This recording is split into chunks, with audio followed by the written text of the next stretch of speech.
हर हर महादेव। श्री शिवाय नमस्तुभ्यं।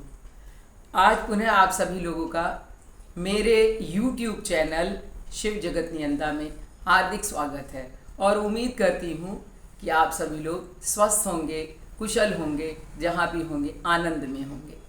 इससे पहले हमने जो वीडियो बनाया था उस वीडियो में बात की थी शिव के स्वरूप की, शिव कैसे हैं, शिव का स्मरण ही क्यों करना चाहिए। और आज हम बात करेंगे शिव पूजा करते वक्त हमें किन किन सामग्रियों की आवश्यकता पड़ती है। कोई भी पूजा पाठ का कार्य अगर हम संपन्न करते हैं तो उसमें विविध प्रकार की सामग्रियों की आवश्यकता होती है।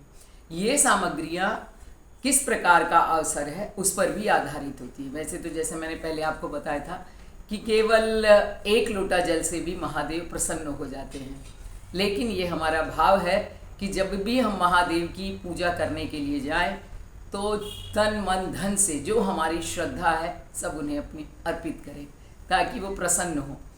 वैसे भी हम किसी को घर आए हुए जिस प्रकार से अतिथि को प्रसन्न करने के लिए विभिन्न प्रकार के विविध व्यंजन बनाते हैं और अनेक भोग लगाते हैं, उनको खिलाते हैं ताकि वे प्रसन्न हो। तो यही प्रयास हमारा होना चाहिए कि शिव को हम किस प्रकार से प्रसन्न कर सकते हैं। तो चलिए शुरुआत करते हैं कि किन किन सामग्रियों की आवश्यकता होती है। तो देखिए, ये विशेष तौर पर निर्धारित करता है कि क्या अवसर है। यदि आप प्रतिदिन शिव को घर पर पूजन कर रहे हैं और पूजा करने जा रहे हैं तो केवल एकमात्र लोटा जल भी चढ़ाते हैं तो पर्याप्त है। लेकिन अगर आप सोमवार को जा रहे हैं या फिर हर दिन आपका मंदिर जाने का विधान है, आप जा कर के शिव को प्रसन्न करना चाहते हैं, उनके दर्शन पाना चाहते हैं, उसके लिए अलग शिवरात्रि है, उसके लिए अलग सामग्री है, रुद्राभिषेक है, उसके लिए अलग सामग्री है। और हर सोमवार को अगर जाते हैं तो कुछ विशेष प्रकार की सामग्री की आवश्यकता पड़ती है। यहाँ प्रयत्न ये होना चाहिए आपका कि आप क्या क्या शिव को चढ़ा सकते हैं, आपकी श्रद्धा किन चीज़ों में है। तो चलिए आइए बताते हैं। सबसे पहले हम शुरुआत करते हैं, शिव को हम जल चढ़ाते हैं। बिना जल चढ़ाए पूजा हमारी संपन्न नहीं होती। तो जिस भी पात्र का उपयोग कर रहे हैं आप, वो पात्र तांबे का होना चाहिए, तांबे का लोटा हो। अगर मान लीजिए आपके पास तांबा नहीं है तो फिर तो आप पीतल का इस्तेमाल कर सकते हैं। और स्टील का कोशिश करिए कि न उपयोग किया जाए। एक तांबे का कोई भी लोटा खरीद कर रख लीजिए, क्योंकि ये तो हमेशा उपयोग की जाने वाली वस्तु है। और जब आप मंदिर जाते हैं तो आप अपने घर से अपने घर का जल लेकर जाएं और उस जल को चढ़ाने से अत्यधिक फायदा होता है। मंदिर के जल का प्रयोग न करें, क्योंकि आप जहाँ से अपने मटके में से ये जल लेकर के जाते हैं, ऐसा कहा जाता है कि मटके के जल में पितरों का वास रहता है, तो आपके पितर भी प्रसन्न होते हैं। तो जल को आप अच्छे तरीके से लेकर के पीतल के या फिर तांबे के, कोशिश करिए तांबे का पात्र हो, तांबे के पात्र में जल ले लीजिए। अब उनका हमें अभिषेक करना है, वहाँ जा कर के शिवलिंग पर अभिषेक करना है। तो उसके लिए सबसे पहले जो ज़रूरत है सामग्री जल है। आपका लोटे में जल आप लेकर के गए हैं, उसके बाद दूध, और ये दूध गाय का ही होना चाहिए। कई लोगों को हमने देखा है कि खड़े होकर के प्लास्टिक के पैकेट के दूध के साथ ही दूध चढ़ाते हैं, तो ये बिल्कुल गलत तरीका है। प्लास्टिक का प्रयोग कभी नहीं करना चाहिए। आप पहले जल चढ़ाइए, फिर जो गाय का दूध लेकर के गए हैं उस दूध से महादेव का अभिषेक करिए। उसके पश्चात दही, दही के पश्चात शहद, शहद के पश्चात आप चढ़ाइए पंचामृत। कई बार ऐसा होता है कि इतनी सारी सामग्री हम कैसे ले करके जाएं, तो आप एक काम और भी कर सकते हैं इसको सुविधाजनक बनाने के लिए कि आप घर पे ही दूध, दही, घी, शहद इत्यादि सब एक साथ मिला करके पंचामृत बना सकते हैं। और इस पंचामृत का प्रयोग, शक्कर डाल लीजिए उसमें, तो 5 वस्तुएं हो जाएंगी, पंचामृत बन जाएगा। आप या तो उसको एक अलग से डब्बे में लेकर के जाइए और जल चढ़ाने के पश्चात इस पंचामृत से उनका अभिषेक करिए। उसके पश्चात जब आपने फिर शुद्ध जल डाल करके महादेव को अच्छे से खूब पोंछ पाछ करके साफ़ करिए। जलाधारी पर जल चढ़ाने के बाद जब पोंछ करके आप साफ़ कर लेते हैं, पंचाभिषेक का आपका पंचामृत से अभिषेक का काम हो गया। तो उसके पश्चात आपको अब करना है उनका श्रृंगार। श्रृंगार के लिए कुछ चीज़ें आपको आवश्यक है, जैसे आप भस्म लीजिए और भस्म लेकर के अच्छे से भगवान को चारों तरफ उसका लेपन करिए। लेपन करने के पश्चात जलाधारी के बाजू में ही जो अशोक सुंदरी, जो उनकी सबसे छोटी बेटी थी, वहाँ पर सिंदूर रखिए। कार्तिकेय और उनके दाहिने और बाएं तरफ कार्तिकेय और गणेश जी का स्थान है, वहाँ पर भी आप सिंदूर चढ़ाइए। और अक्षत याद रखिए कि जो चावल आप लेकर के जा रहे हैं वो बिल्कुल अक्खा होना चाहिए, टूटा नहीं होना चाहिए।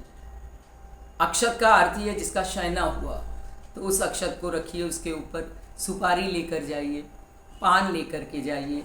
दूर्वा उन्हें अत्यंत प्रिय है। दूर्वा चढ़ाने से सब ऐसे कहते हैं अकाल मृत्यु का जो भय है वो समाप्त हो जाता है। और ये दूर्वा अगर वहाँ पर गौरा और पार्वती दोनों साथ में है तो गणेश जी को चढ़ाने के लिए भी काम में आ सकता है। सबसे प्रिय उनका जो पत्ते में आता है वो है बेलपत्र। बेलपत्र में पीछे आपने देखा होगा 3 पत्तियां हैं और पीछे नीचे एक छोटी सी डंडी रहती है, उसको तोड़ दीजिए, उसे अच्छे से धो लीजिए। धो करके अगर आपकी पास समय है तो उन पत्तों पर राम राम लिख दीजिए। लिख करके, क्योंकि राम नाम सुनकर ही शिव बहुत प्रसन्न होते हैं, तो उसको चढ़ाइए। धतूरा अगर आपको प्राप्त होता है तो धतूरा चढ़ाइए। बेलपत्र के साथ साथ अगर बेल का फल भी मिलता है तो वो भी आप चढ़ा सकते हैं, उससे बड़े शिव बहुत प्रसन्न होते हैं। उसके पश्चात नारियल आपने चढ़ाया। कलावा लेके चारों तरफ घुमा करके आप उनको बांध सकते हैं, और ये कलावा गणेश जी को और गौरा जी को भी अर्पित कर दीजिए। तो साथ साथ आपका देखिए शिव जी के साथ साथ गौरा जी और गणेश जी का भी पूजन हो रहा है। और एक बात आपको विशेष तौर पर याद रखनी है कि शिव के पूजन में कभी भी हल्दी का प्रयोग नहीं किया जाता। ये भूल कभी मत करिएगा कि हल्दी चढ़ा दी जाए, क्योंकि ऐसा कहा जाता है वो तपस्वी हैं, वो एकदम विरागी हैं, और ये हल्दी जो गुरु बृहस्पति का प्रतीक है वो नहीं चढ़ाई जाती है। तो ये भूल नहीं करेंगे आप। जो आपने श्रृंगार कर दिया, आप अच्छे तरीके से उन्हें सजाइए। फूल लेकर के जाइए। सफ़ेद रंग के फूल उनको बहुत प्रिय हैं। अगर सफ़ेद रंग के फूल लेकर के आप चारों तरफ उन्हें कितनी सुंदर तरीके से आप सजा सकते हैं, सजाइए। उन्हें भस्म लगाइए आपने। उसके पश्चात अष्टगंध लगा सकते हैं। जो जल लेकर के गए थे उस जल में आप इत्र वगैरह भी डाल सकते हैं। जितना सुवासित जल होगा उतना प्रसन्न होंगे महादेव।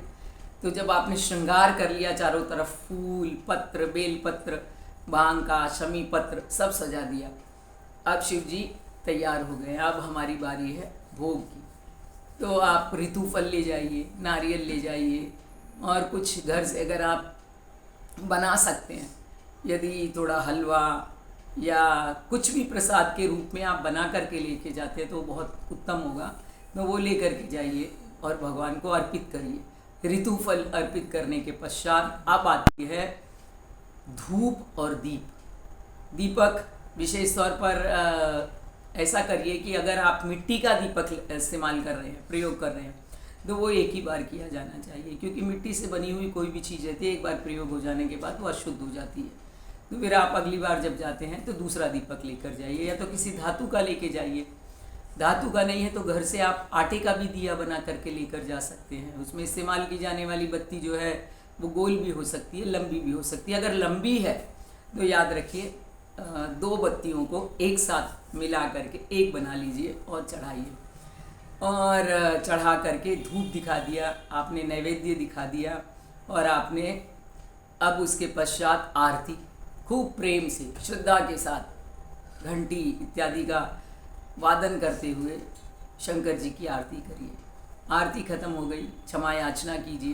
क्षमा याचना करने के पश्चात आपको कपूर जलाइए, और कपूर जला के भगवान से खूब हृदय से मन में प्रार्थना कीजिए कि हे भोलेनाथ, हम आपके शरण में हैं।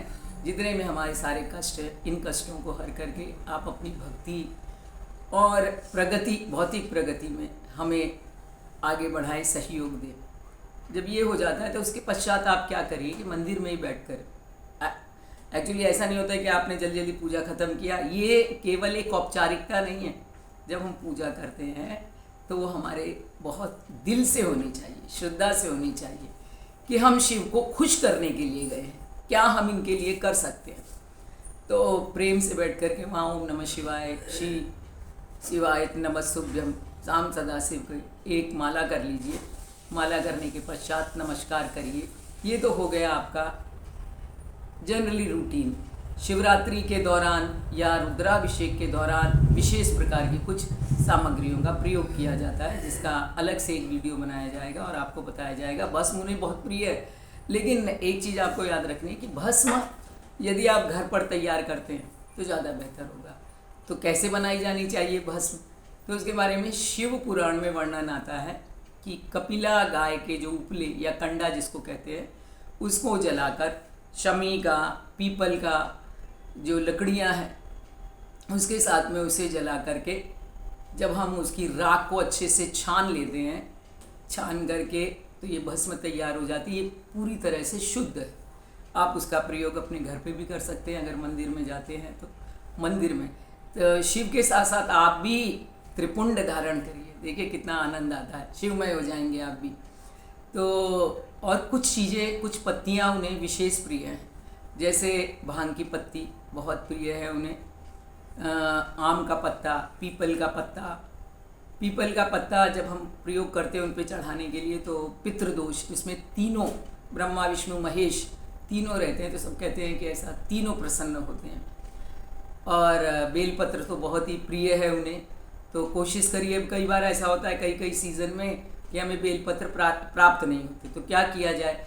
तो शिव के ऊपर बेलपत्र चढ़ाने के बारे में ऐसा कहा गया है कि मान लीजिए आपको नहीं मिला तो कोई पहले से ही अर्पित करके गया है, आप उठा लीजिए, उसको प्रेम से उठाइए, क्षमा मांग करके उनसे, और उसको धो लीजिए, खूब अच्छे से धो करके, रगड़ रगड़ के, और फिर और पत्ते को हमेशा इस तरीके से उल्टे से, ऐसे कभी नहीं रखा जाना।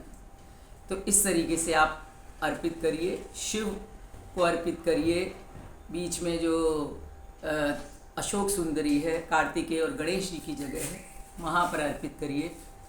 तो आप ये कर सकते हैं। मान लीजिए आपको किसी ने चढ़ाया भी नहीं मिला तो क्या होगा, तो एक काम और कर सकते हैं आप कि आपके पास पत्तियाँ, जैसे आपने जब चढ़ाई रखी या जब सीज़न था आपको मिल रहा था, जिस दिन आपको प्राप्त हुआ तो आप चढ़ा करके लेकर आए, उसे सुखा लीजिए, सुखा करके उसका पाउडर जैसा बना लीजिए और एक छोटी शीशी में भर के रख लीजिए। जब आप जाते हैं तो साथ में लेकर के जाइए। तो ये एक पूजा की विशेष सामग्री है, जो जब भी आप मंदिर जाते हैं तो इन चीज़ों को लेकर जाएं और शिव का अभिषेक करें, पूजा करें, उन्हें प्रसन्न करने के हर साधन उपाय करें, आपसे वे प्रसन्न होंगे। और अन्य जो विशेष अवसर हैं, जैसे मैंने आपको बताया कि शिवरात्रि है या सावन के सोमवार है, उनके विधान थोड़े से अलग, उसमें और सामग्री थोड़ी ऐड हो जाती है, जिन सामग्री को बढ़ा देने से सही तरीके से, क्योंकि अभिषेक के लिए जब हम करते हैं, रुद्राभिषेक वगैरह के लिए तो श्रृंगी वगैरह की आवश्यकता पड़ती है, तो सामग्रियाँ और थोड़ी बढ़ जाती हैं। तो वैसे सामग्री का कोई ऐसा विशेष नियम नहीं है, लेकिन रुद्राभिषेक वगैरह के लिए तो नियम है कि ये चीज़ें आपको लगेंगी। और एक बात और, लक्ष्मी प्राप्ति के लिए आप कमलगट्टा एक ऐसी चीज़ है जिससे लक्ष्मी की प्राप्ति होती है।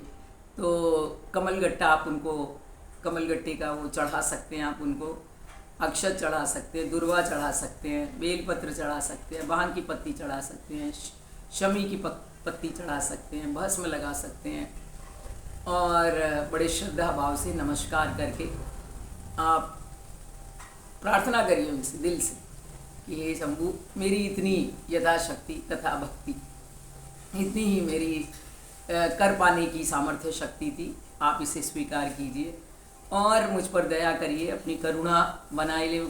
करुणा के सागर हैं, करुणा सिंधु हैं, दयालु हैं, तो अवश्य इन सारी चीज़, लेकिन बड़े प्रेम से उनको सारी चीज़ों को समर्पित करिए और आइए। तो इन जब भी अगली बार से आप मंदिर जाते हैं तो इन सामग्रियों को एकत्रित कर लीजिए। पहले से आप एक काम करिए, पहले से ही एक पूजा थाली बना करके रखिए। थाली नहीं लेके जाते हैं तो कई लोगों को मैंने देखा है, यहाँ तक कि जब भी मैं भी जाती हूँ तो मेरा एक अलग से झोला ही है। एक डब्बा है, जिस डब्बे में छोटे छोटे डब्बे रखे हुए हैं, उसमें सारा सामान रखा हुआ है ताकि